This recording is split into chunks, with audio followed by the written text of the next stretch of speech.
সর্বশেষ জান্নাতি ব্যক্তির একটি বিস্ময়কর ঘটনা। আল্লাহ তাআলা তার সঙ্গে কি করবে? রাসূল সাল্লাল্লাহু আলাইহি ওয়াসাল্লামের হাদিসের ভাষ্য মোতাবেক সর্বশেষ জান্নাতি ব্যক্তি যখন ফুলসিরাত পার করবে এবং ফুলসিরাত পার হওয়ার সময় সে বারবার পড়ে যাবে এবং জাহান্নাম তাকে বারবার কষ্ট দেবে এবং এক পর্যায়ে সে ফুলসিরাত পার হবে এবং মহান আল্লাহ তাআলার প্রশংসা আদায় করবে যে আমার রব অর্থাৎ আল্লাহ তাআলা কতটাই মহান, যিনি আমাকে এই ফুলসিরাত পার করিয়েছে। এবং সেখান থেকে সে একটি বড় গাছ দেখতে পারবে এবং সে আল্লাহ তাআলাকে বলবে যে আমার রব, আপনি আমাকে তো ফুলসিরাত পার করিয়েছেন, এখন আপনি আমাকে ওই গাছটির নিচের মধ্যে নিয়ে যান। আমি ওই গাছের নিচে যাব, সেখানে ছায়া নেব এবং আমি পানি পান করব।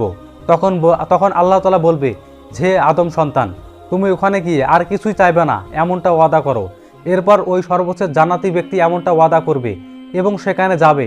গিয়ে কিছুক্ষণ থাকার পর সে দেখবে সেখান থেকে আরও একটি বড় গাছ দেখা যাচ্ছে এবং ওখান থেকে ওই বড় গাছের মধ্যে যাওয়ার জন্য সে আল্লাহ তাআলার কাছে আবার প্রার্থনা করবে, হে আমার মহান রব, আপনি আমাকে ওই গাছের মধ্যে নিয়ে যান এবং আমি ওই গাছের নিচে গিয়ে ছায়া নেব এবং আমি সেখানে গিয়ে পানি পান করব।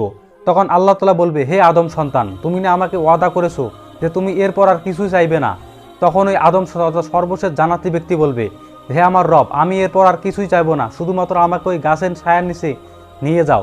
তখন আল্লাহ তাআলা তার প্রার্থনা কবুল করবে এবং তাকে ওই গাছের ছায়ার নিচের মধ্যে নিয়ে যাবে এবং ওই ছায়ার নিচের মধ্যে গিয়ে গাছের ছায়ার নিচে গিয়ে ওই সর্বশেষ জান্নাতি ব্যক্তি দেখতে পারবে যে জান্নাতের ওইখানে অর্থাৎ জান্নাতের সামনে দুটি বড় বড় গাছ রয়েছে। অর্থাৎ ওই গাছের ছায়ার তলে যাওয়ার জন্য আবার ওই সর্বশেষ জান্নাতি ব্যক্তি আল্লাহ তাআলার কাছে প্রার্থনা করবে যে আমার রব, আমি ওই গাছের ছায়ার নিচে যেতে চাই, আপনি আমার এই প্রার্থনা শুধুমাত্র কবুল করুন। তখন আল্লাহ তাআলা আবার বলবে, হে আদম সন্তান, তুমি না বলেছিলে যে আমি যদি তোমাকে এই গাছের নিচে নিয়ে আসি তাহলে তুমি আর কিছুই চাবে না?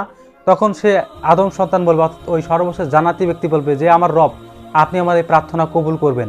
তখন মহান রব্বুল আলামিন তার ওই প্রার্থনা কবুল করবে এবং তাকে আবার ওই দুটি গাছের নিচে নিয়ে যাবে এবং সেখান থেকে ওই সর্বশেষ জান্নাতি ব্যক্তি দেখবে যে জান্নাতের মধ্যে মানুষের চেঁচামেচি, জান্নাতের মধ্যে মানুষের কথাবার্তা বলছে এরকম, অর্থাৎ সুখ শান্তি। তখন ওই সর্বশেষ জান্নাতি ব্যক্তি আবার আল্লাহ তাআলার কাছে প্রার্থনা করবে, হে আমার রব, আপনি আমাকে এই জান্নাতের মধ্যে প্রবেশ করিয়ে দেন, আমি আপনার কাছে আর কিছুই চাবো না। তখন আল্লাহ তাআলা বলবে, হে আদম সন্তান, তুমি বারবার আমাকে কথা দাও এবং তুমি বারবার এটা চাও ওটা চাও এবং আল্লাহ তাআলা এক সময় তার প্রার্থনা কবুল করবে এবং তাকে বলবে, যাও তুমি জান্নাতের মধ্যে প্রবেশ করো। এবং তখন ওই সর্বশেষ ব্যক্তি বলবে, হে আমার রব, আমি জান্নাতের মধ্যে প্রবেশ করব, সকলে তো সব স্থান দখল করে নিয়েছে। মানে ওই সর্বশেষ জান্নাতি ব্যক্তি উনি তো জান্নাতের মধ্যে এখনো প্রবেশ করেনি, মানে তিনি বাইরে থেকে শুনেছে মানুষের কথাবার্তা, এই কারণে তিনি এরকম আল্লাহ তাআলাকে বলবে যে সকলেই তো সব স্থান দখল করে নিয়েছে। তখন আল্লাহ তাআলা বলবে যে তোমাকে কি দিলে তুমি সন্তুষ্ট হবে, তুমি কি দুনিয়ার বাদশাহী চাও? তখন ওই সর্বশেষ জান্নাতি ব্যক্তি বলবে, যিনি এখনো জান্নাতের মধ্যে প্রবেশ করেনি, তিনি বলবে যে হ্যাঁ, আমি এতেই সন্তুষ্ট হব। তখন আল্লাহ তাআলা বলবে যে দুনিয়ার বাদশাহীর থেকেও বেশি বেশি গুণ আমি তোমাকে দিলাম, তুমি জান্নাতের মধ্যে প্রবেশ করো। এবং অন্যান্য বর্ণনা মোতাবেক এসেছে যে পৃথিবীতে যেরকম রয়েছে ওর থেকে 10 গুণ বেশি বড় একটি জান্নাত আল্লাহ তাআলাকে দান করবে এবং ওই ব্যক্তি শেষ অবধি আল্লাহ তাআলাকে বলবে, হে আমার রব, আপনি কি আমার সঙ্গে ঠাট্টা করেন নাকি? অথচ আপনি হচ্ছেন এই বিশ্বজাহানের মালিক, বিশ্বজাহানের প্রতিপালক। তখন আল্লাহ তাআলা বলবে যে ঠাট্টা নয়, তুমি জান্নাতের মধ্যে প্রবেশ করো। এবং এক পর্যায়ে ওই সর্বশেষ জান্নাতি ব্যক্তি আল্লাহ তাআলার রহমত এবং দয়া নিয়ে জান্নাতের মধ্যে প্রবেশ করবে। হাদিসের বর্ণনা মোতাবেক রাসূলুল্লাহ সাল্লাল্লাহু আলাইহি ওয়াসাল্লাম যখন এই হাদিসের বর্ণনা করেছিলেন তখন আল্লাহ রাসূল সাল্লাল্লাহু আলাইহি ওয়াসাল্লাম ওই সর্বশেষ জান্নাতি ব্যক্তির এই কথা শুনে, অর্থাৎ তিনি যখন আল্লাহ তাআলাকে বলেছিলেন, হে আমার রব, আপনি কি আমার সঙ্গে ঠাট্টা করেন নাকি, এই কথা বলতে গিয়ে অর্থাৎ এই ঘটনা বর্ণনা করতে গিয়ে রাসূল সাল্লাল্লাহু আলাইহি ওয়াসাল্লাম হেসে ফেলেছিলেন এবং তার মারির দাঁত পর্যন্ত দেখা গেছিল।